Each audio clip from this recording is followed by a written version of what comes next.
Hi Bonsai DIYers, it's Darren here. One of the more significant and, let's be honest, nerve-wracking steps to creating a bonsai tree is doing the first repot. We've got a large container full of soil and roots, and we ultimately want to reduce the size of that root ball. That's a pretty terrifying operation, so how do we do this and ensure success without killing the plant? So I'm going to show you how I reduce the size of the root ball to take the steps to getting it into a smaller bonsai container. My timing's bad, the leaves have opened, and that means that I've missed the optimal window. Ideally the buds would be showing signs of waking up but not yet opened. That would be the best. That would be the perfect timing.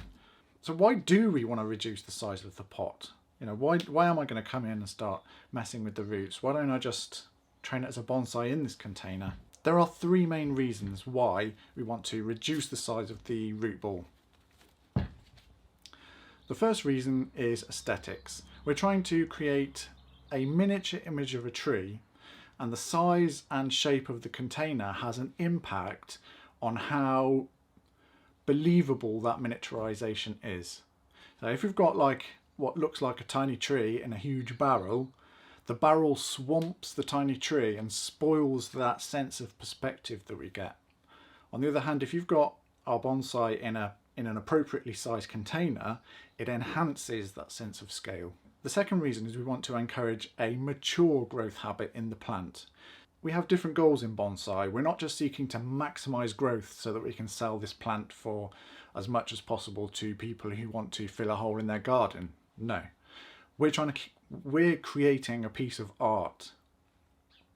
So we're not trying to maximize growth in terms of how big the plant gets. We're trying to maximize the maturity of the plant and the maturity of the growth. By using a smaller container filled with soil that's capable of sustaining healthy roots for the long term, we encourage the plant to switch from a searching, expanding, exploratory phase of growth, where it seeks to get as big as it possibly can and search for as much resources as it can, to a gentler, more mature growth habit where it exploits the situation that it's in rather than seeking to explore and expand.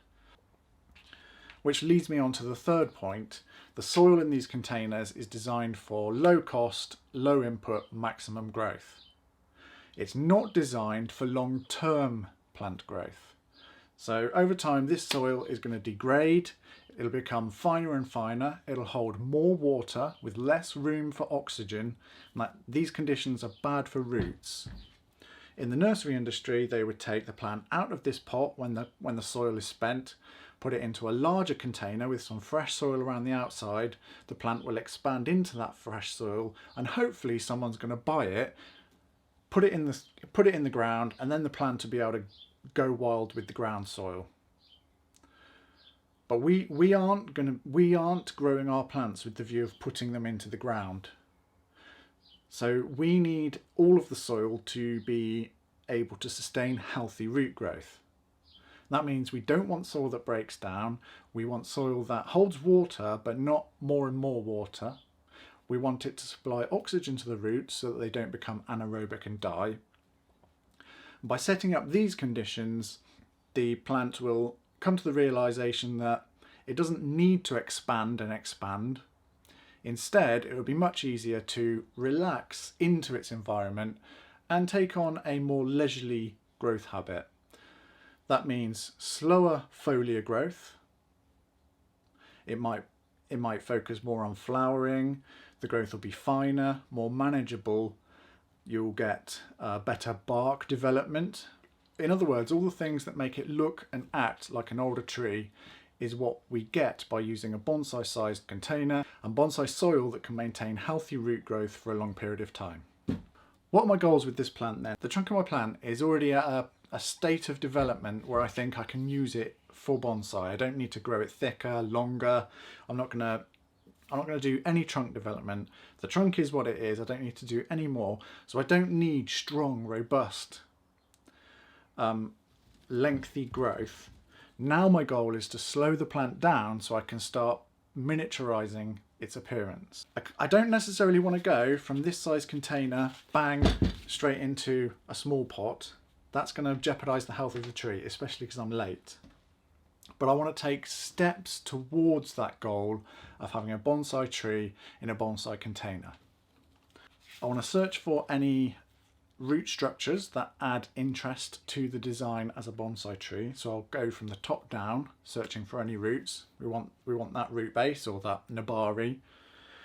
Once I've found the surface roots or the root base or whatever you want to call it, I'll then assess how much soil I've removed and how much leeway I've got in terms of what else I can remove from the root ball but still maintain a healthy tree. I'm going to give the sides a bit of a squeeze just to try and create some space, and then find somewhere convenient on the trunk. I'll just try and wiggle it out. There we go. The root system's healthy. We don't have a bunch of dead black roots all turned to mush. We've got some root growth. We've also got vine weevil. These are really common in the UK. They are harmful, they eat the roots, so we'll try and get rid of as many of those as possible. I find chemical treatments don't work for these guys. Nematodes, boom, job done, and they don't come back. Got my bamboo chopstick, and I'm going to start by pulling the soil back from the trunk. Working away from the trunk. Be careful not to rip roots. I want to sort of push soil away from the roots rather than ripping everything apart.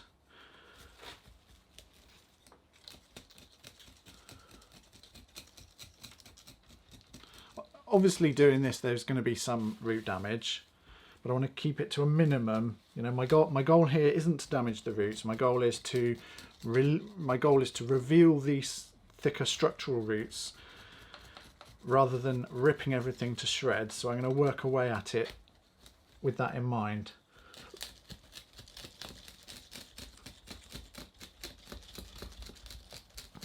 Right, some damage to the roots is unavoidable. We've got to get the job done, but I'm not just ripping through here indiscriminately. I found a circling root here. It's making it hard for me to progress, and we don't want circling roots, so I'm going to come and just cut it back out of the way like that. The branches do get in the way. It's a bit of a nuisance. You just got to kind of do your best.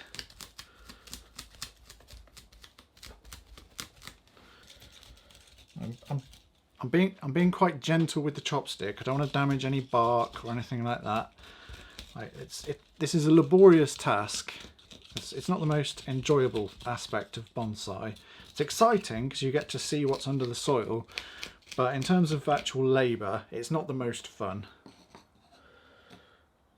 Another circling root there. Just cut that out of the way a bit.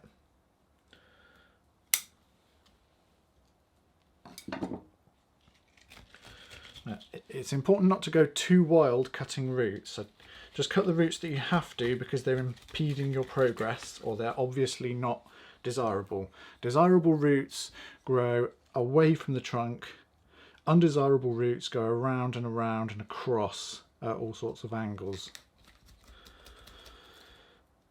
So here we go. This root is going across and around, so I'm just going to come in and cut it so that now it's free, it won't obstruct my progress. Anytime I'm close to the trunk, I'm extra gentle and I'm moving away from the trunk so that I don't rip any bark or damage any roots that I might want to keep that are just below the soil surface. Sometimes you can have like important structural roots just under the soil surface, and if you're not careful you can jab them and damage the bark. It won't kill them or anything, but you can, you know, create unwanted damage and scarring. You don't want that. There's a structural root there. It's going around the trunk, so it's not an appealing root. I don't know how much fine roots are attached to this, so I can't cut it until I know more. So for the time being, I'm going to have to work around it and continue trying to find where the thicker roots emanate from the trunk.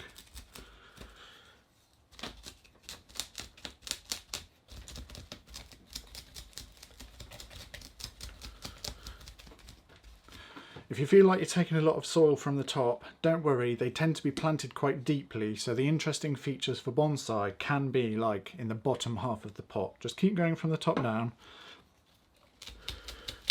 Remove roots if you have to. Try, but always trying to maintain more roots than you think you need while continuing to make progress. Try not to get into the habit of removing roots left, right and centre, especially if you don't know what's attached to them. Like, it could be tempting to remove this, but I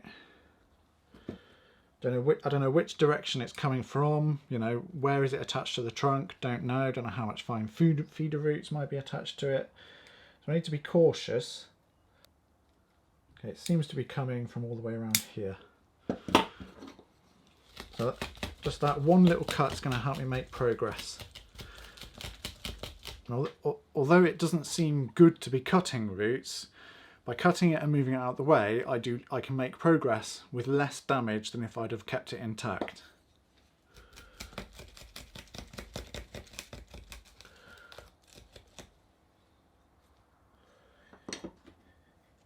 This root comes from the side and then goes back and in, so I can cut that one out of the way. And then we've got another circling root here, seems to be coming from here and going back in. Not 100% sure of that.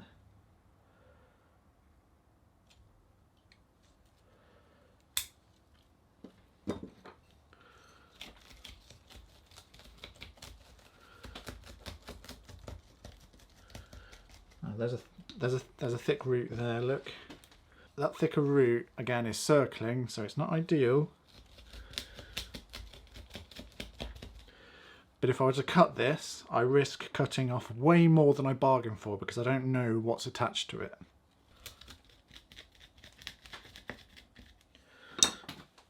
Here we've got a root that's actually growing from the branch. I'm looking for where all the roots emerge from the trunk, and so if I've got one aerial root almost coming from a branch here, that's no use for me.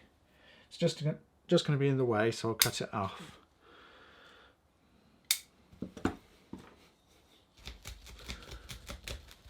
I can feel some thicker roots with my chopstick now, so I am easing up on the pressure a little bit.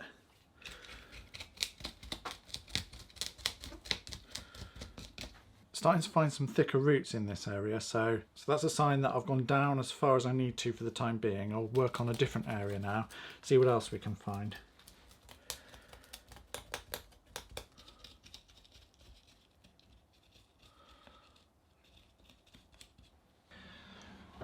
And there's a nice root coming from the trunk there. My goal is to see if that's my surface root or if there's something thicker and more significant beneath it.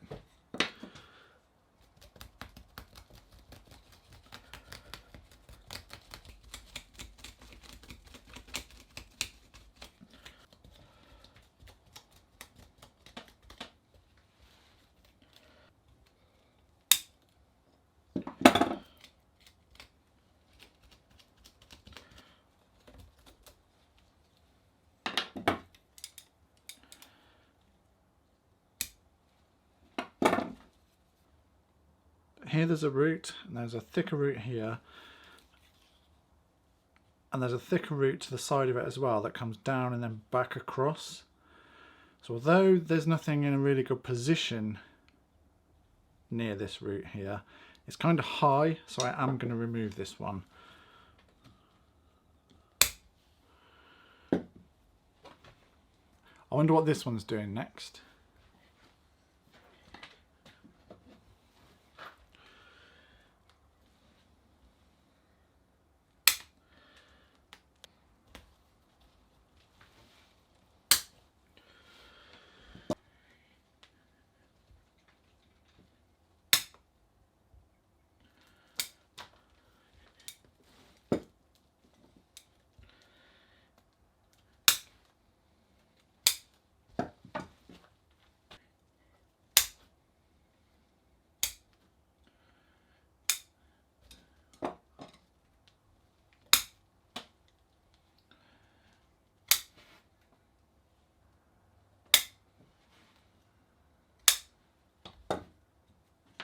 This thick root starts here and comes back across and is working its way all the way around into here.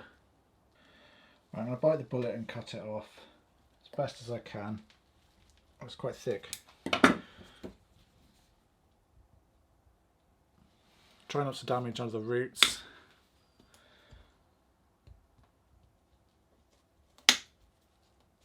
Removing that awkward crossing thick root has revealed the nicer thick structural root here. Now I know that I can remove this one that's above it.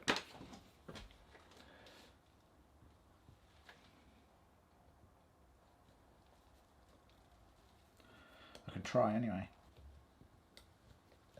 There we go.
So I've been searching for what we call the nabari, and that's a place at the bottom of the trunk where structural roots emerge at roughly the same level and hopefully move away from the trunk into the soil so that it looks like the tree is gripping the ground. It swells here, but there's no roots that look like a hand or a nabari. So I've been sort of pruning and searching, and I think around this side we've got some rootage to the sides. There's a couple of roots towards the front as well, and I think as these grow and develop, they're going to make a better nabari, a better root base in the long run than this bulbous side. Just going to remove these upwards growing guys. It's searching for a nabari, something to work with to form the foundation of the bonsai tree, and that's what it is. We found it now, so I don't need to go down any further. There's no more thicker roots underneath here. The further I go down now, I'll just be removing soil and roots for no benefit. I do concede that this root is shooting right out to the side of the pot. We've got some little fine roots dangling off to the side here. So rather than having a straight thick root going to the side of the pot, I'm going to cut it back. Any root I want to keep as part of the tree's design, I need to cut back to these fine roots that are going to take over the job of supplying the tree with water and nutrients.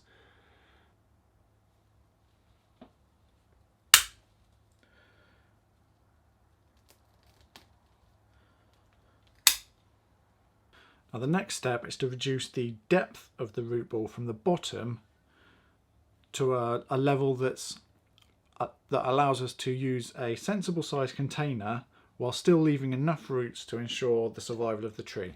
With the plant off to the side, I'll come in with my chopstick or my tool and I'll just loosen this soggy wet soil. Very little roots down here. I can be quite firm down here because there's nothing that's going to be visible above the soil once it's finished being planted. I just need to be mindful about any roots that are being ripped off. I'm removing soil rather than roots at this stage, but don't have to be too precious. There don't seem to be too many vine weevil grubs. That's good.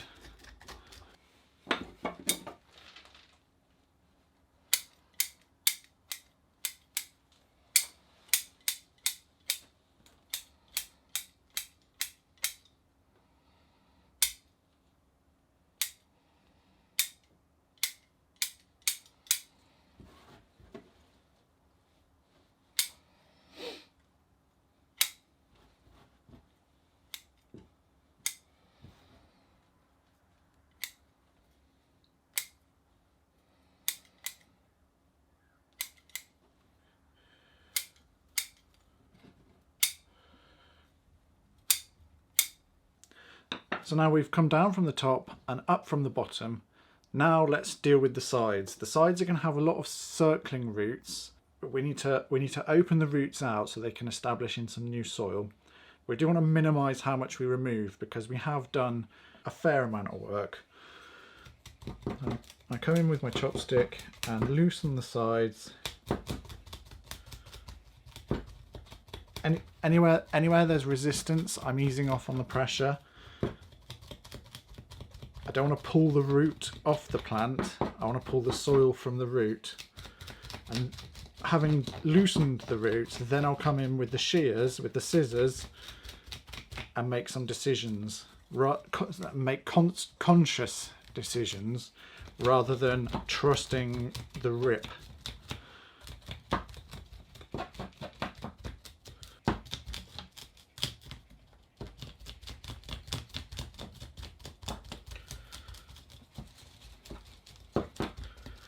Obviously some ripping is going to occur. Dead roots or matted roots are going to get ripped during this process, but I'm trying to remember that that's not my goal. There you go, a bit of resistance there because we've got this circling root. I'm not going to yank it, I'm not going to rip this circling root there. I'm just going to work around it and come back to it with the shears. Looking for any remaining matted pieces.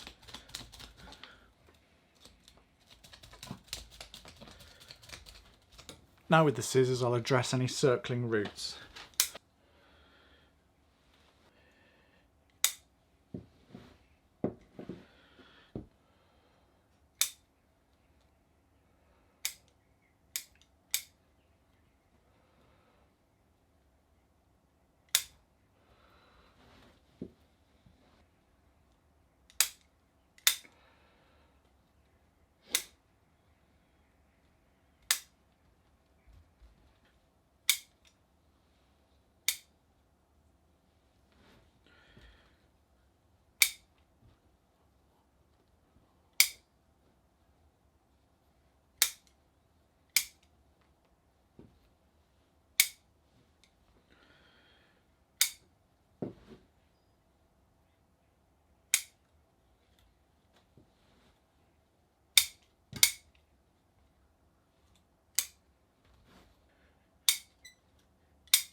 So I've worked the top, I've come up from the bottom, I've trimmed the sides, and I've made sure to leave plenty of fine feeder roots.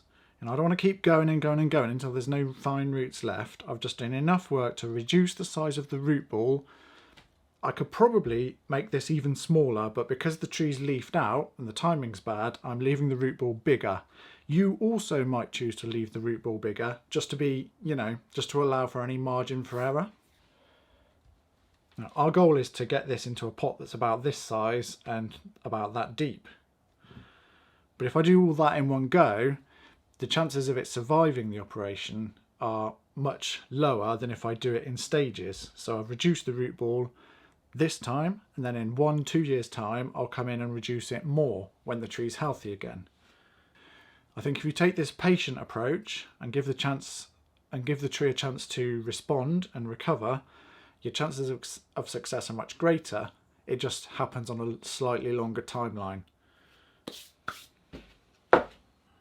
So if I take this now and I plant it back in its pot, all it's going to do is fill the pot up with roots again, and we'll be back to square one in 1 or 2 years time.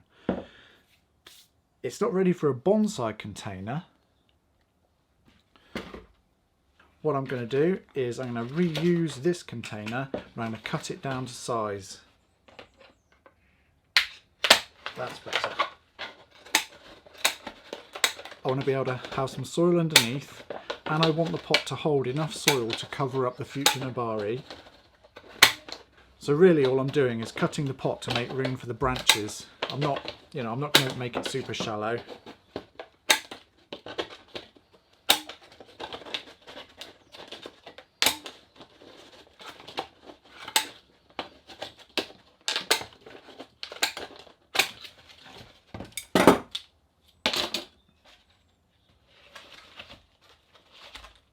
There we go.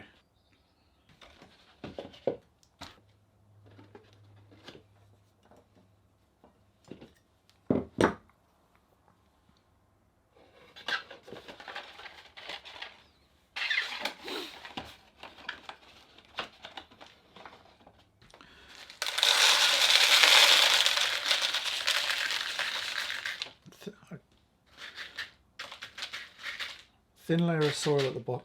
Put a layer of soil at the bottom, then a small mound, layer of soil at the bottom followed by a small mound. I'll lower the tree down, then I'll bed it down by twisting it onto the mound, which spreads the soil underneath the root ball. I'll try and get the trunk approximately central, and then I've just got a couple of tie down wires which I'm not going to aggressively attach.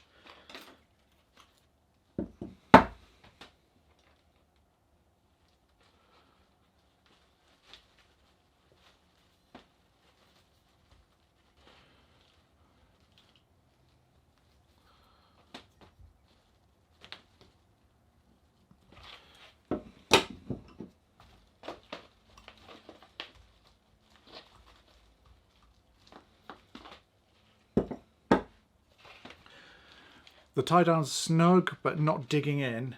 It's just to give the tree a little bit of stability, but being in a deeper pot it's not as critical.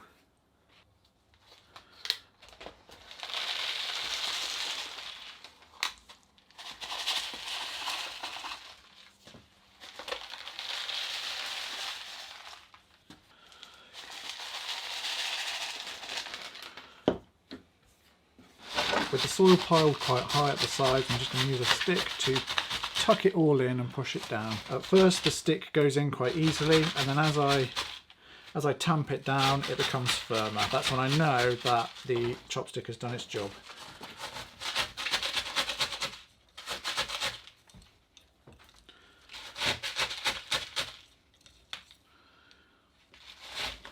It goes in quite easy, and then jab, jab, jab, jab, jab, jab, jab. Now it no longer goes in quite so easily. Work my way around. That goes in quite far and quite easily. And as I work my way out, it becomes firm again. Push it in, work my way out, and that's nice and firm.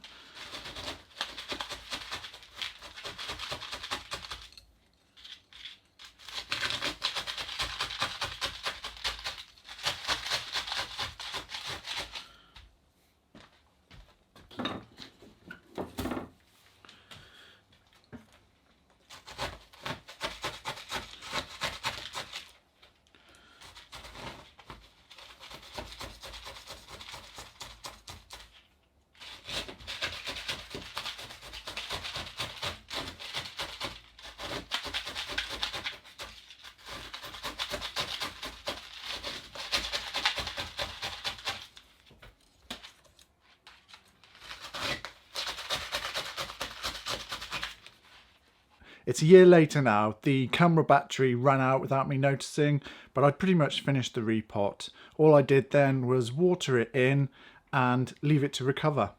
A year later, and we've got plenty of new shoots. It wasn't the most vigorous of growth. It didn't explode with really long extensions, but there's plenty of new shoots that tell me that the plant is well on its way to recovery.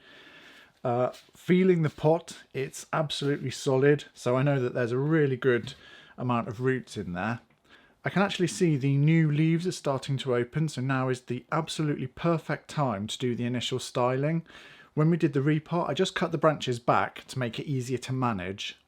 This time around, we'll actually go through the tree and choose which branches we want to keep, which trunk line looks the best, and the various aesthetic decisions that go into making the design of our bonsai to be. The next video to watch will be here, and the previous video is going to be here. Keep growing, and I'll see you next time. If you have any questions, come and join the community. There's the Discord server and a link to the Facebook group below, whichever your preference may be.